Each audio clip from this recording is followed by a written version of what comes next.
जी, अस्सलाम वालेकुम। मैं हूँ अवैस सलीम और आप देख रहे हैं मेरा यूट्यूब चैनल। अगर आपने अभी तक इसे सब्सक्राइब नहीं किया तो कर लीजिए ताकि मेरी गुफ्तगू आइंदा भी आप तक पहुँचती रहे। मिफ्ता इस्माइल इस वक़्त वाशिंगटन के दौरे पर हैं और जो उनका एजेंडा था कि वो नेगोशिएट करें आईएमएफ के साथ और जो प्रोग्राम है उसको दोबारा से ट्रैक पर लेकर आएँ, जो एक तरह से ताअत्तुल का शिकार हो गया था पीटीआई की हुकूमत में, जब पीटीआई ने अपने आखिरी दिनों में एक बड़ा सब्सिडी का पैकेज अनाउंस किया था और आईएमएफ के उस पर तहफ़्फ़ुज़ात थे, जिसमें 3 महीने तक उन्होंने जो पेट्रोलियम की कीमत थी उसको भी फिक्स कर दिया था और उस पर जो सब्सिडी है उसको विथड्रॉ करने से भी इनकार कर दिया था, बिजली की कीमत भी कम कर दी थी। उसके हवाले से ये मुज़ाकरात थे और पाकिस्तान को अब अच्छी खबर ये मिली है इस हवाले से कि उन्हें जो बकिया रकम है वो मिलेगी, बल्कि $6 अरब से बढ़ाकर $8 अरब उसका कर दिया गया है टोटल वॉल्यूम और 1 साल मज़ीद बढ़ा दिया गया है। सो हुकूमत को अपनी फाइनेंशियल प्लानिंग के लिए थोड़ा-सा कुशन मिल जाएगा। लेकिन मैं इसके जो बात करना चाहता हूँ इस दौरे के दौरान वो एक और मामले से मुतल्लिक है और वो अटलांटिक काउंसिल का वो सेमिनार है जहाँ मिफ्ता इस्माइल मौजूद थे और वहाँ पर उनसे एक सवाल जवाब जब हो रहा था तो एक सवाल के जवाब में उन्होंने ये कहा कि जब वो इमरान खान का और उनकी जो एहतजाजी मुहिम है उसका तज़किरा करते हुए उन्होंने कहा कि वो अमर बिल मारूफ व नही अनिल मुनकर का सहारा ले रहे हैं और ये एक इस्लामिक वर्स है और इसको तालिबान ने भी इस्तेमाल किया था और उन्होंने इस नाम से एक मिनिस्ट्री भी बनाई हुई थी। उस पर अब पीटीआई वाले जो हैं, वो बड़ा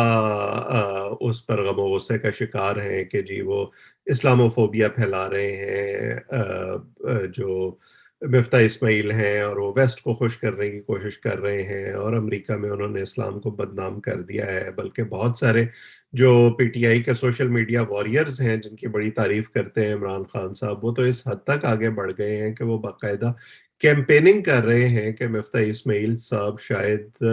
ब्लास्फेमी के मुर्तकिब हुए हैं। तो ये वो बात है जिस पर मैं तवज्जो दिलाना चाहता हूँ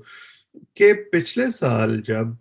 2021 में तहरीक-ए-लब्बैक सड़कों पर थी और उस वक़्त वो इमरान खान साहब को ये कह रहे थे कि आप फ्रांस के सफ़ीर को निकालें, तो इमरान खान साहब उल्टा उस वक़्त उनको ये समझा रहे थे कि नहीं, हम नहीं निकाल सकते उनको, बल्कि अपनी तकरीर में उन्होंने ये भी कहा कि हमारे लिए किस किस्म के जो फाइनेंशियल मसाइल हैं वो पैदा होंगे, हमारी इकॉनमी को कितना नुकसान होगा, हम दुनिया से किस तरह कट कर रह जाएँगे। और अब जब उन पर अब खुद पर एक मुश्किल वक़्त आया है तो फ़ौरन उन्होंने दोबारा जो है वो कौम को खुददारी का सबक देना शुरू कर दिया है। उसी वक़्त इमरान खान साहब, उनकी काबीना और उनके सारे हामी जो हैं, जो सोशल मीडिया पर मौजूद हैं, वो उस वक़्त तहरीक-ए-लब्बैक को बुरा-भला के कह रहे थे और ये कह रहे थे कि आप अपने सियासी फ़ायदे के लिए मज़हब को इस्तेमाल नहीं कर सकते। हालाँकि इमरान खान साहब खुद उस वक़्त यही कर रहे थे, लेकिन अब